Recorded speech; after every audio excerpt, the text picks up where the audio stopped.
پارتیا نوژن و دموکراسی یا سوریه لباجار رقش بو گوتوبیشکرنا رولا پارتیین سیاسی د پیواژویا وگوهز دا پانیلک لدار خستیه.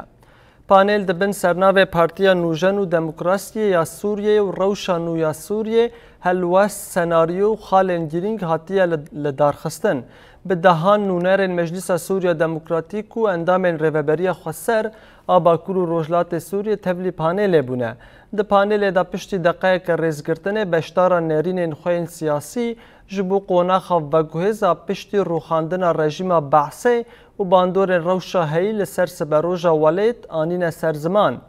بشتاران دستنشان کرنه که دوی پارتیین سیاسی سوریه وکه برسوکش بو پیدیویا جواکه یا بسیاسته که نرخین آزادی وکوی و مافین مروان بپارزه بخابتن. او پانیل بنقاشان بداوی بویا.